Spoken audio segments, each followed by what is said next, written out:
Israel और Hamas के बीच खूनी संघर्ष जारी है। इजराइल की गाजा पट्टी में बमबारी जारी है। हमास ने भी रविवार को 100 रॉकेट दागे। हमास के हमले में इजराइल में अब तक 600 लोगों की मौत हो चुकी है। 2000 से ज्यादा जख्मी हैं। 100 से ज्यादा इजरायली सैनिक और नागरिकों को हमास लड़ाकों ने बंधक बनाया है। गाजा में हमास के ठिकानों पर इजरायली बमबारी जारी है। आईडीएफ ने 400 हमास लड़ाकों को मार गिराने का दावा किया। इजराइल ने गाजा में हमास के 800 से ज्यादा ठिकानों को निशाना बनाया। हमास के दर्जनों लड़ाकों को गिरफ्तार किया। इजराइल पर दो तरफे हमले लगातार हो रहे हैं। इजरायली इलाकों में घुसे आतंकियों से झड़प के बीच लेबनान के हिजबुल्लाह ने भी तेल अवीव पर रॉकेट दागे। हमास के आतंकी हमले से बौखलाए इजराइल ने गाजा और लेबनान सीमा पर तैनात किए टैंक। इजराइल जल, थल और आसमान से कर रहा जवाबी कार्रवाई। इजराइल के रक्षा मंत्री ने कहा, युद्ध के नियम बदल गए हैं। हम गाजा को पंगु बना देंगे ताकि वो इसे अगले 50 सालों तक याद रखे। पिछले 50 सालों में इजराइल पर सबसे बड़ा आतंकी हमला। हमास ने लड़ाई तेज करने का ऐलान किया। वेस्ट बैंक से लेबनान तक युद्ध ले जाने की धमकी दी। इजराइल में नेपाल के 10 नागरिकों की मौत। नेपाली राजदूत ने की पुष्टि। हमास के हमले में 3 नेपाली नागरिक जख्मी भी हुए। इजराइल में हमास के आतंकी हमले में 2 ब्रिटिश नागरिक भी लापता। लंदन के ज़ेक मार्लो और फोटोग्राफर डेन डार्लिंगटन नाम का शख्स लापता है। इजराइल और हमास के बीच युद्ध जारी है। रात भर चला रॉकेट से अटैक। धुआं हुआ आसमान। इजराइल और हमास में 22 जगहों पर जंग जारी है। इजराइल की जवाबी कार्रवाई में गाजा पट्टी पर कई इमारतें तबाह। इजराइल में फंसे मेघालय के सभी 27 नागरिक सुरक्षित निकले। मेघालय के सीएम कोनराड संगमा ने एक्स पर पोस्ट कर जानकारी दी। मेघालय नागरिकों ने क्रॉस किया है मिस्र बॉर्डर। इजराइल हमास संघर्ष पर भारत की पैनी नजर। विदेश राज्य मंत्री मीनाक्षी लेखी ने कहा, इजराइल में फंसे हर भारतीय को सुरक्षित निकालना प्राथमिकता। इजराइल के इतिहास में अब तक के सबसे बड़े आतंकी हमले के बाद स्वदेश लौटने लगे हैं इजरायली पर्यटक। भारत में इजराइल के राजदूत ने संकट की घड़ी में भारत के साथ खड़े होने के लिए जताया आभार। कहा, हम हमास के आतंकियों को वही सजा देंगे जो हम देना चाहते हैं। अमेरिकी विदेश मंत्री एंटनी ब्लिंकन ने बड़ा दावा किया। हमास आतंकियों के कब्जे में कई अमेरिकी नागरिकों के भी होने की आशंका जताई। अमेरिकी विदेश मंत्री ने कहा, हमास के चंगुल में फंसे अमेरिकी नागरिकों की सुरक्षा प्राथमिकता होगी। अमेरिका ने इजराइल की मदद के लिए रवाना किया लड़ाकू जहाज। पूर्वी मध्य सागर में होगी यूएसएस गेराल्ड और फोर्ड की तैनाती। अमेरिकी जहाज की तैनाती पर हमास का बयान। इजराइल के समर्थन में अमेरिकी जहाज आने से हम ना ही डरेंगे ना ही रुकेंगे। तो ईरान के राष्ट्रपति इब्राहिम राइसी ने कहा, फिलिस्तीनियों को आत्मरक्षा का अधिकार। ईरानी राष्ट्रपति ने दूसरे मुस्लिम देशों से भी समर्थन की अपील की। ब्रिटेन की गृह मंत्री सुएला ब्रेवरमैन ने अपने देश में फिलिस्तीन समर्थक प्रदर्शन पर चिंता जाहिर की। पुलिस को ऐसे प्रदर्शन रोकने के कड़े निर्देश दिए। इजराइल फिलिस्तीन संघर्ष के beach sand artist Sudarshan Patnaik ने शांति बनाए रखने की अपील की। पुरी में समुद्र तट पर उकेरा शांति का संदेश। यूएनएससी की बैठक में बोले बाइडन। कहा, अमेरिका इजराइल के साथ है। विदेश मंत्री एंटनी ब्लिंकन ने इजराइल पर हमले को लेकर सऊदी अरब, मिस्र और तुर्की के विदेश मंत्रियों से बात की। अमेरिका के विदेश मंत्री एंटनी ब्लिंकन ने फिलिस्तीन के राष्ट्रपति महमूद अब्बास से बात की है। वेस्ट बैंक में शांति और स्थिरता की बात कही। ब्रिटिश पीएम ऋषि सुनक ने हमास की निंदा की। बोले, हम स्पष्ट रूप से इजराइल के साथ। ब्रिटेन के विदेश मंत्री जेम्स क्लेवर्ली ने भी हमास के हमले की निंदा की। जर्मनी के चांसलर ओलाफ शोल्स ने कहा, इजराइल पर हमले की खबर से स्तब्ध हूं। जर्मनी इजराइल की आत्मरक्षा के अधिकार का हमेशा समर्थन करता है। दिल्ली कांग्रेस मुख्यालय में आज सीडब्ल्यूसी की अहम बैठक। सोनिया, राहुल, मनमोहन, कांग्रेस अध्यक्ष खड़गे समेत कई वरिष्ठ नेता होंगे बैठक में शामिल। सीडब्ल्यूसी मीटिंग में 4 राज्यों में होने वाले विधानसभा चुनाव के अलावा जातीय जनगणना, महिला आरक्षण सहित अहम मुद्दों पर होगी चर्चा। दिल्ली शराब घोटाला मामले में सरकारी गवाह बने दिनेश अरोड़ा और संजय सिंह की आज आमने सामने पूछताछ संभव। टीएमसी महासचिव अभिषेक बैनर्जी आज प्रवर्तन निदेशालय के सामने पेश हो सकते हैं। शिक्षक भर्ती घोटाला मामले में अभिषेक की पत्नी रुजिरा की 11 अक्टूबर को पेशी। एनसीपी पार्टी और सिंबल पर अधिकार को लेकर चुनाव आयोग आज सुना सकता है फैसला। अजित पवार गुट आज रखेगा अपना पक्ष। सुप्रीम कोर्ट में आंध्र प्रदेश के पूर्व सीएम और टीडीपी अध्यक्ष चंद्रबाबू नायडू की जमानत याचिका पर सुनवाई। दिल्ली शराब घोटाले से जुड़े मनी लॉन्ड्रिंग केस में सत्येंद्र जैन की नियमित जमानत याचिका पर आज सुनवाई। मेडिकल ग्राउंड पर कोर्ट ने जैन को जमानत दी थी। गुजरात के बिल्किस बानो केस में समय पूर्व दोषियों की रिहाई पर सुप्रीम कोर्ट में सुनवाई। पिछली सुनवाई में कोर्ट ने रिहाई के ग्राउंड को लेकर राज्य सरकार से जवाब मांगा था। न्यूज क्लिक के संपादक और एचआर प्रमुख की गिरफ्तारी के खिलाफ दायर याचिका पर दिल्ली हाई कोर्ट में सुनवाई। झारखंड में इंडिया गठबंधन के दलों का आज राजभवन मार्च। केंद्र पर विपक्षी नेताओं को कथित झूठे केस में फंसाने को लेकर राष्ट्रपति के नाम सौंपेंगे ज्ञापन। केंद्रीय गृह मंत्री अमित शाह पीएम विश्वकर्मा योजना के तहत करेंगे बड़ी बैठक। बीजेपी मुख्यालय में विश्वकर्मा समाज के लोगों से मुलाकात। यूपी में कांशीराम की पुण्यतिथि पर आज से कांग्रेस का दलित गौरव संवाद अभियान।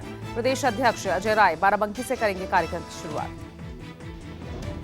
दलितों को पार्टी से दोबारा जोड़ने की कवायद। पार्टी के दलित गौरव संवाद कार्यक्रम का समापन संविधान दिवस यानी 26 नवंबर को होगा। कांशीराम की पुण्यतिथि पर बीएसपी का लखनऊ और नोएडा में बड़ा कार्यक्रम।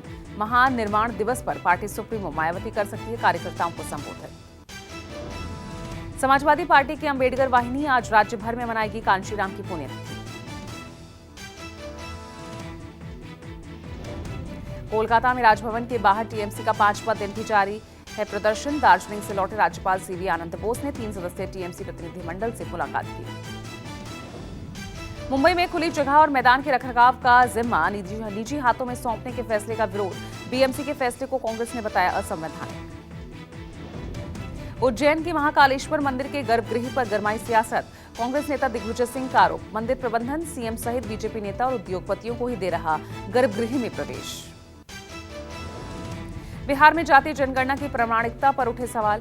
उपेंद्र कुशवाहा ने नीतीश सरकार पर साधा निशाना। पाकिस्तान के सिंध प्रांत को लेकर यूपी सीएम योगी आदित्यनाथ का बड़ा बयान। लखनऊ में एक कार्यक्रम के दौरान कहा, जब 500 साल में राम मंदिर वापस लिया जा सकता है तो सिंध क्यों नहीं। यूपी के सीएम योगी आदित्यनाथ का आज उन्नाव दौरा। 1857 आंदोलन में राजा राव रामबख्श सिंह की प्रतिमा का अनावरण करेंगे। सपा नेता का प्रतिनिधिमंडल आज देवरिया और कानपुर देहात का करेगा दौरा। देवरिया और कानपुर देहात कांड में पीड़ित परिवार से मिलेंगे पार्टी नेता। फर्रुखाबाद में major ST Singh PG Ayurved medical college and hospital में 2 दिवसीय अंतर्राष्ट्रीय सेमिनार का शुभारंभ। देश विदेश से आए मेहमानों का किया गया शानदार स्वागत। संस्था के चेयरमैन डॉक्टर जितेंद्र सिंह ने आयुर्वेद के महत्व पर जोर दिया। यूपी के इटावा के बहादुरपुर गांव में रविवार शाम 2 मासूम बहनों की हत्या की वारदात सामने आई। घर के अंदर ही धारदार हथियार से वारदात को अंजाम दिया गया। घटना में दोनों ही मृत बहनें नाबालिग हैं। एक की उम्र 5 साल, दूसरी की 7 साल है। देश के बाहर दुनिया के सबसे बड़े हिंदू मंदिर का न्यू जर्सी में उद्घाटन। रविवार से आम श्रद्धालुओं के लिए खुला मंदिर। ब्रिटेन के पीएम ऋषि सुनक ने कनाडाई पीएम जस्टिन ट्रूडो से की फोन पर बात। सुनक ने आतंकी निर्जर मामले में भारत से तनाव कम करने की दोहराई अपील। वर्ल्ड कप के पहले मुकाबले में टीम इंडिया ने ऑस्ट्रेलिया को 6 विकेट से हराया। ऑस्ट्रेलिया के 200 रनों के दिए लक्ष्य को भारत ने 4 विकेट खोकर हासिल किया। भारत की जीत के हीरो रहे किंग कोहली और केएल राहुल। कोहली ने 85 और राहुल ने 97 रनों की पारी खेली। भारत की ओर से रविंद्र जडेजा ने 3 विकेट लिए। कुलदीप बुमराह ने चटकाए 2-2 विकेट। वहीं हैदराबाद में आज न्यूजीलैंड और नीदरलैंड के बीच महामुकाबला। हैदराबाद के राजीव गांधी स्टेडियम में दोपहर 2 बजे से खेला जाएगा मैच। कनाडा ने अगले साल होने वाले T20 वर्ल्ड कप के लिए क्वालिफाई कर लिया है। बारमूडा में 39 रनों से जीत हासिल कर कनाडा ने कटाया वर्ल्ड कप का टिकट। प्रयागराज के आसमान में गरजे सुखोई और राफेल। लड़ाकू विमानों के साथ दिखा वायुवीरों का शौर्य। एयरफोर्स डे के मौके पर दिखा जवानों का शौर्य। बमरौली में वायु योद्धाओं ने परेड के साथ वायुवीर लड़ाकू विमानों के साथ आसमान में शौर्य का प्रदर्शन किया। आज इंडियन एयरफोर्स डे है। मैं अपने कैमरा पर्सन नितिन कुमार के साथ प्रयागराज में मौजूद हूं और आज भारतीय वायुसेना के लिए ऐतिहासिक दिन है। आपको हम तस्वीरें दिखा रहे हैं। भारतीय वायुसेना को आज एक नया झंडा जो है मिलने जा रहा है। आपको बता दें कि इस ऐतिहासिक दिन पर वायुसेना प्रमुख air chief marshal V R Chaudhari नए वायुसेना ध्वज का अनावरण कर रहे हैं। आज़ादी से पहले रॉयल इंडियन एयरफोर्स के झंडे में ऊपरी बाएं कैप्टन में यूनियन जैक और फ्लाई साइड पर RIF राउंडेड, जिसमें लाल, सफेद और नीला शामिल था। आजादी के बाद वायुसेना के झंडे में यूनियन जैक को हटाकर भारतीय ट्राई कलर और RF राउंड्स को IF ट्राई कलर राउंड्स के साथ भारतीय वायुसेना का ध्वज बनाया गया। भारतीय वायुसेना को बेहतर ढंग से दिखाने के लिए एक नया ध्वज बनाया गया है। इसमें अब इनसाइड के ऊपरी दाएं कोने में फ्लाई साइड की ओर से वायुसेना क्रिस्ट को शामिल किया गया है। IF क्रिस्ट का राष्ट्रीय प्रतीक है। शीर्ष पर अशोक स्तंभ और उसके नीचे देवनागरिक में सत्यमेव जयते लिखा हुआ है। राष्ट्रीय प्रतीक के नीचे एक हिमालयी ईगल है जिसके पंख फैले हुए हैं। यह भारतीय वायुसेना के लड़ने के गुणों को दर्शाता है। वायुसेना को 91वें एयरफोर्स डे पर मिल गया है नया झंडा। पीएम मोदी संग अमित शाह और योगी ने दी बधाई। वायुसेना दिवस के मौके पर वायुसेना को नए ध्वज का अनावरण किया गया। Chief of defence staff general Anil Chauhan के साथ वायुसेना प्रमुख air chief marshal VR Chaudhari ने शिरकत की। सीएम अशोक गहलोत ने राज्य में जातीय जनगणना कराने का आदेश जारी किया। सरकार राज्य में सभी वर्गों के सर्वांगीण विकास के लिए जाति आधारित सर्वेक्षण कराएगी। सर्वेक्षण के लिए नागरिकों के सामाजिक, आर्थिक, शैक्षणिक स्तर के आंकड़े एकत्रित किए जाएंगे। जातीय जनगणना को लेकर राजेंद्र राठौड़ ने कहा, अगर जातिगत जनगणना की इतनी आवश्यकता थी तो पहले क्यों नहीं की। जातिगत जनगणना का अगर इतनी आवश्यकता थी तो पहले क्यों नहीं निर्णय लिया। योजना बनाऊंगा, योजना तो तब बनाएंगे जब सरकार बनेगी। कोलकाता में टीएमसी के विधायक मदन मित्रा के घर सीबीआई की रेड। म्युनिसिपल जॉब स्कैम की सीबीआई कर रही जांच। पश्चिम बंगाल में शहरी विकास मंत्री एवं मेयर फिरहाद हकीम के घर छापा। नगर निगम में भर्ती प्रक्रिया में भ्रष्टाचार को लेकर सीबीआई ने की रेड। विपक्ष के लगातार हमले को लेकर मान ने विपक्ष को दी खुली चुनौती। सभी दलों को खुला निमंत्रण देते हुए कहा, रोज रोज घिसी पिटी बातें छोड़ सभी मुद्दों पर लाइव डिबेट कर। सीएम भगवंत मान ने ट्वीट कर कहा, लाइव डिबेट के लिए पेपर ला सकते हैं। डिबेट के लिए 1 नवंबर एक अच्छा दिन होगा। उत्तर प्रदेश के मुख्यमंत्री योगी आदित्यनाथ पहुंचे बद्रीनाथ धाम। बद्रीनाथ मंदिर में दर्शन कर विधि विधान से की पूजा अर्चना। गौशालाओं के उत्थान के लिए अहमदाबाद में सांस्कृतिक कार्यक्रम का आयोजन। लोगों ने कार्यक्रम में जमकर नोट बरसाए। तिरुवनंतपुरम में साइकिल रैली का आयोजन। केरलियम सांस्कृतिक उत्सव मनाने के लिए साइकिल रैली में उमड़े लोग। गोवा के मिरामार में आयरन मैन रेस का आयोजन। मुख्यमंत्री प्रमोद सावंत ने हरी झंडी दिखाकर रवाना किया।